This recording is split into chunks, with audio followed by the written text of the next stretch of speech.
तारिक मसूद का लिखा हुआ नावल मैं एक जासूस था उर्दू के मशहूर नावलों में से एक है। इस नावल की कहानी उम्दा होने के साथ साथ हैरत अंगेज भी है। नावल की कहानी फर्स्ट पर्सन नरेटर ने बयान की है जो एक पाकिस्तानी जासूस के बारे में है। वो एक खुफिया मिशन के लिए दुला नामी गाइड के साथ हिंदुस्तान दाखिल होता है। जासूस का बुनियादी मिशन हिंदुस्तान में लुधियाना एयरपोर्ट के बारे में खुफिया मालूमात इकट्ठा करना है। ताहम कहानी में ट्विस्ट तब आता है जब जासूस को एक भारतीय लड़की से प्यार हो जाता है। ये इस नावल को दिलचस्प और किसी हद तक रोमांटिक बना देता है।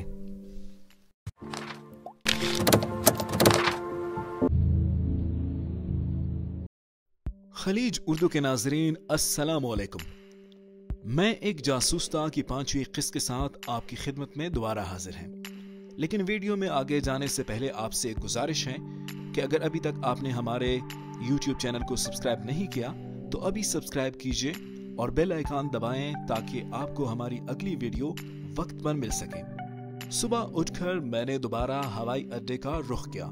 मेरा मिशन अभी नामुकम्मल था और जिस नौयत की इतलात मुझे दरकार थी उनके लिए मुझे अकेले ही जाना था।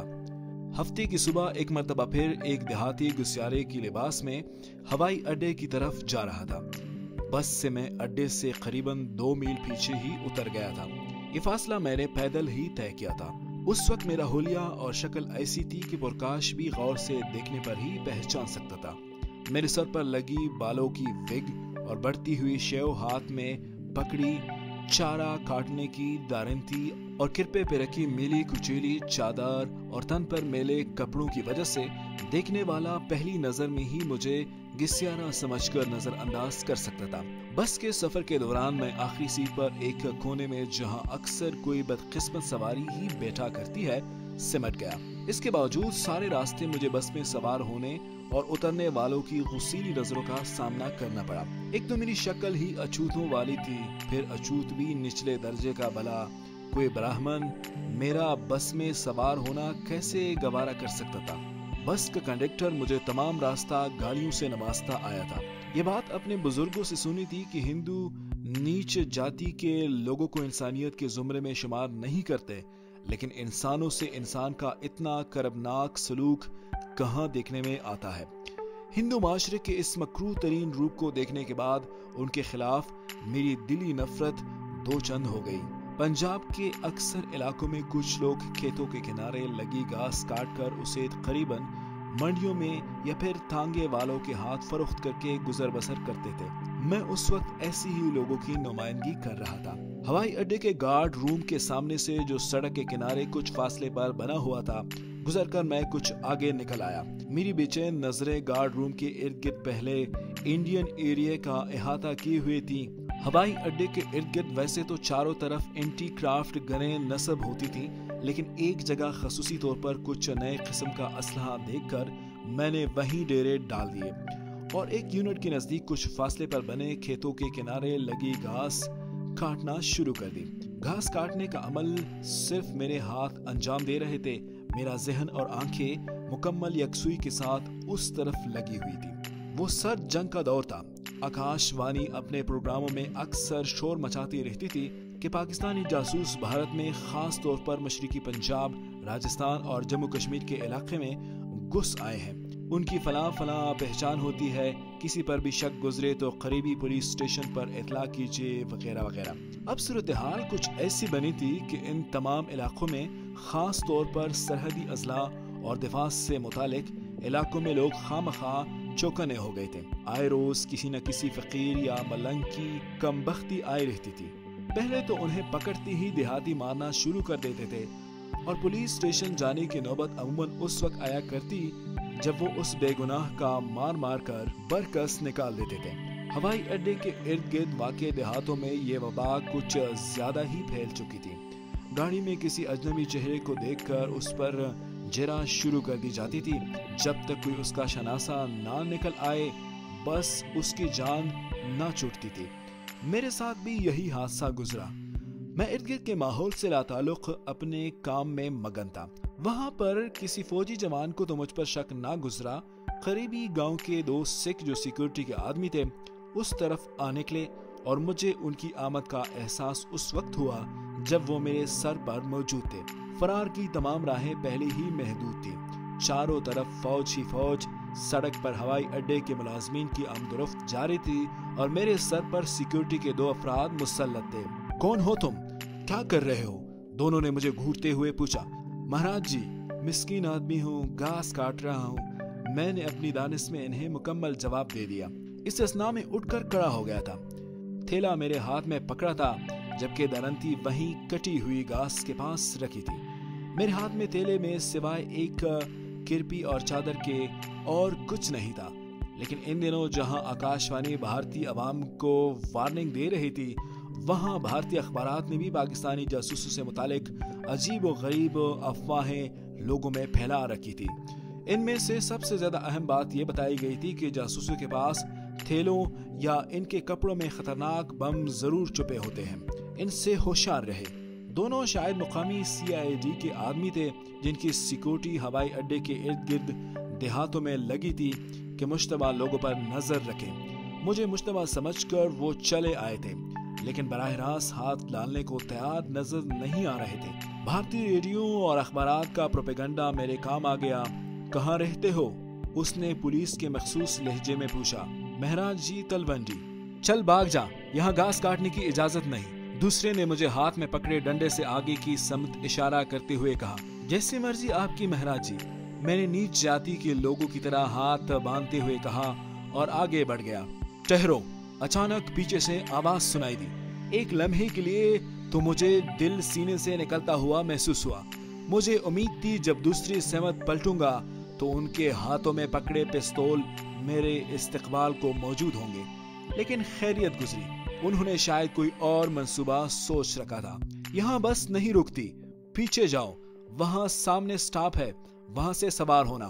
उसने अपनी साइकिल के पीछे बैठने का हुक्म देते हुए थोड़े फासले पर वाक़े गार्ड रूम की तरफ इशारा किया था। इस तरह गालिबन उनका इरादा ये था कि वो कोई खतरा मोल लिए बगैर मुझे गार्ड रूम पर एयरफोर्स पुलिस की खिदमत में पेश कर देंगे। यहाँ से अचानक भागना जबरदस्त बेवकूफ़ी होती। मैंने बादल नख्वास्ता हथियार डालती हुए हामी भर ली। इस तरह कम से कम गार्ड रूम तक मुझे कोई ऐसा मौका मिल सकता था जिससे मैं फायदा उठा लेता। धन्यवाद महाराज जी, कहते हुए मैं उसके पीछे पीछे चलने लगा। दूसरा CID वाला मेरे पीछे आ रहा था। अपनी दानिश में उन्होंने मुझ पर काबू पा लिया था। आम हालात में मैं ऐसे 10 गधों को डाच कर सकता था, लेकिन ऐसी सूरत हाल में कोई खतरा भी मोल लेने को तैयार ना था। मुआवजा किसे कहते हैं, इसका अंदाजा मुझे उस रोज हुआ। लुधियाने की तरफ से रायकोट को जाने वाली बस आ रही थी। जब हम बमुश्किल सड़क के करीब पहुंचे ही थे, मैंने अल्लाह का नाम लिया और उसे रुकने का इशारा कर दिया। बस ड्राइवर ने ब्रेक लगा दी। गालिबन उसने 3 सवारियों का लालच किया था। जैसे ही बस रुकी, मैं लपक कर उसमें सवार हुआ। वो अमल कुछ इतना अचानक और तेजी के साथ हुआ कि दोनों CID वाले भूंचाए रह गए और इन्हें होश उस वक्त आया जब बस ने रफ्तार पकड़ी। मुझे हस्बे तवक्को सबसे पिछली सीट पर ही जगह मिली थी। मैंने चलती बस के पीछे शीशे से नजरें बाहर दौड़ाई। दोनों बड़ी तेजी के साथ अपनी साइकिलें फेंक कर गार्ड रूम की तरफ भागे जा रहे थे। ये बड़ा हसास एरिया था। सिक्योरिटी का जाल चारों तरफ बिछा हुआ था। अगर वो दोनों गार्ड रूम पर रिपोर्ट कर देते तो वायरलेस पर अगली किसी भी पोस्ट पर इतला पहुंचना चंद सेकंड की बात थी। इसके बाद मेरा इस लारी में मौजूद रहते हुए बच निकलना नामुमकिन था। एक लम्हा कीमती था। मुझे चंद सेकंड के अंदर ही कोई फैसला करना था। फिर मैं फौरन एक नतीजे पर पहुंच गया। कंडक्टर मेरी तरफ आ रहा था। कहाँ जाएगा? उसने कराहत अमेज नजरों से मुझे घूरा। गालिबन मुझे बस पर सवार करके वो पछता रहा था। रायकोट लाला जी, निकाल 2 रुपए। 1 रुपया ले लें लाला जी, गरीब आदमी हूँ, मैंने गिघियाते हुए कहा। अबे तेरी गरीबी की ऐसी की तैसी। उसने मुझे गालियां बकना शुरू कर दी। बस इसी असना में वहां से 5-4 मील के फासले पर मोमिनपुर के नजदीक पहुंच चुकी थी। ड्राइवर ने हस्बे साबिक ब्रेक पर पांव रखा और कंडक्टर ने मुझे धक्का देते हुए नीचे गिराया। मैं वो मुश्किल संभल पाया। गुस्से के मारे मेरा खून खोल उठा, लेकिन दूसरे ही लम्हे मुझे अपनी हैसियत का एहसास हो गया। मैं भारत का एक नीच अछूत था जिसके लिए हिंदू माशरे में कोई जगह नहीं। सब कुछ मेरे तवक्को के ऐन मुताबिक हुआ था। मैं फौरन सड़क के दूसरे किनारे पर पहुंचा। बमुश्किल 2 मिनट ही गुजरे थे जब मैंने जीप को इंतहाई तेज रफ्तारी से उस बस के ताक़ुब में जाते देखा। मैं बड़ी फुर्ती से बड़े से दरख्त की ओट में छुप गया था। उन 2 CID वालों में से एक गधा भी जीप में ड्राइवर के साथ बैठा था और पिछली नशिस्त पर एयरफोर्स पुलिस के मुसल्लह जवानों ने कब्जा जमाए रखा था। जीप के गुजरते ही एक बस आती दिखाई दी और चंद मिनट के बाद ही मैं लुधियाना की तरफ वापस गाज़े में सफर था। इसी मुसीबत के टल जाने पर दिल ही दिल में शुक्र बजा लाया। बलवाड़ा से काफी दूर एक स्टॉप पर मैं उतर गया। यहाँ से एक टेम्पो के जरिए एक दूसरे इलाके की तरफ जा निकला। ये एक छोटा सा कस्बा था लेकिन मेरे लिए बहुत बड़ा और मजबूत किला। अब कम से कम मेरी हालत इस काबिल जरूर थी कि भारतीय सेकुलर माशरे में मुझे बस की सीट पर बैठने की इजाजत मिल जाती। शाम को तका हारा लुधियाना पहुंचा। अपने मखसूस मकाम पर कपड़े बदलकर सीधा प्रकाश के पास चला गया। रात को हम दोनों इकट्ठे होटल पहुंचे। प्रकाश मेरा बेहतरीन कवर था और ऐसे गैर यकीनी हालात में जबकि कदम कदम पर खतरात मुंह खोले खड़े थे, उसकी मदद हासिल करना और भी जरूरी हो गया था। मैंने प्रकाश से बड़े गहरे ताल्लुकात इस्तेमाल कर लिए थे और चंद दिनों की दोस्ती में ही वो मरहला आ गया था जब प्रकाश मेरी गैर मौजूदगी को महसूस करने लगा। मेरे जहन ने प्रकाश से मुतालिक एक शानदार मंसूबा तरतीब दे लिया था और अब मैं उसी पर अमल करने जा रहा था। दिल ही दिल में कई मरतबा मैंने इस मंसूबे का जायजा लिया, उसकी तमाम जुज़ियात पर नजर डाली और अल्लाह पर डोरी फेंक कर मुतमईन हुआ बैठा। अपने मंसूबे पर काम का आगाज तो मैंने उससे मुलाकात के साथ ही कर दिया था, लेकिन असल मरहला अब आया था। मैंने शाम ही से ऐसी रोनी सूरत बना रखी थी कि उसकी बातों के जवाब में इस तरह हूँ हाँ कर रहा था कि उसका शक में मुब्तला होना जरूरी हो गया था। क्या बात है? उसने कमरे में रात का खाना खाने से पहले मुझसे पूछा। कुछ नहीं, ऐसी तो कोई बात नहीं, बस यूं ही। मैंने ख्वामखा सस्पेंस पैदा करते हुए कहा। क्या यूं ही? सीधी तरह बताओ ना, वरना। उसने चम्मच प्लेट में रख दिया और खाने से अलग हो गया।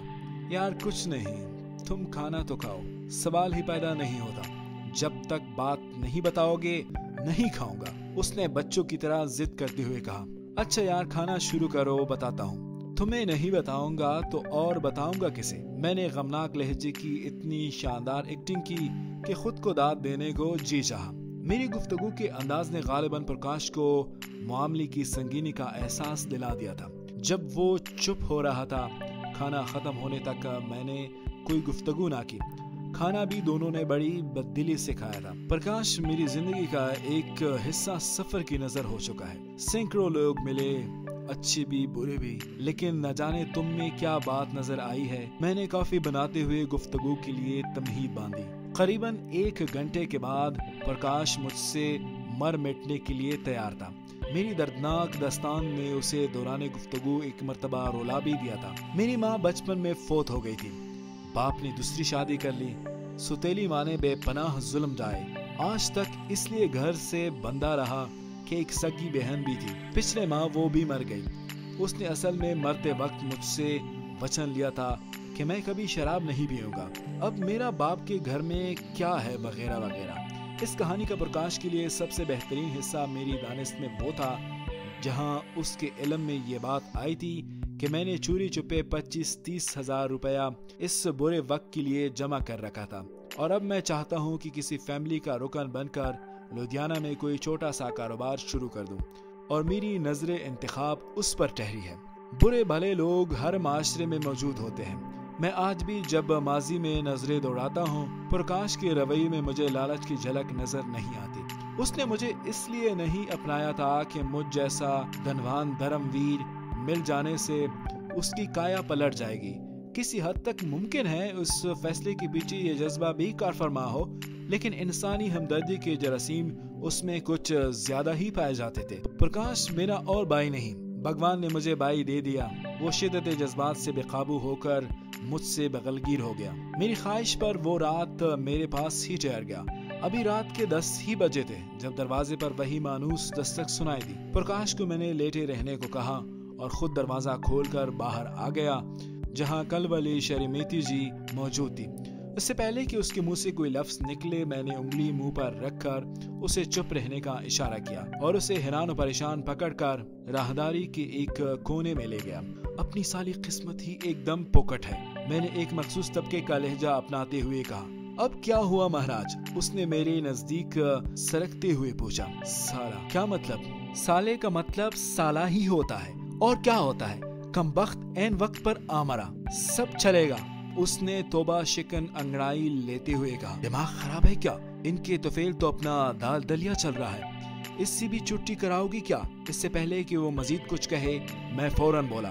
کل تک کے لیے آخری مرتبہ معافی، میں نے واپس موڑتے ہوئے کہا۔ کل کوئی بہانہ نہیں چلے گا؟ ہاں، میرا روم نمبر 101 ہے، وہاں چلے آؤ نا۔ اس نے جاتے جاتے مجھے بازو سے پکڑ کر جھٹکا دیا۔ اچھا اب رام رام، میں نے خوفزدہ ہونے کی ایکٹنگ کی اور اسے آگے بڑھنے کا اشارہ کرتے ہوئے چل دیا۔ میرے کمرے کے قریب ایک بیہودہ اشارہ کر کے وہ آگے بڑھ گئی اور میں اپنے کمرے میں داخل ہو گیا۔ کیا بات تھی بھیا؟ خون تھا؟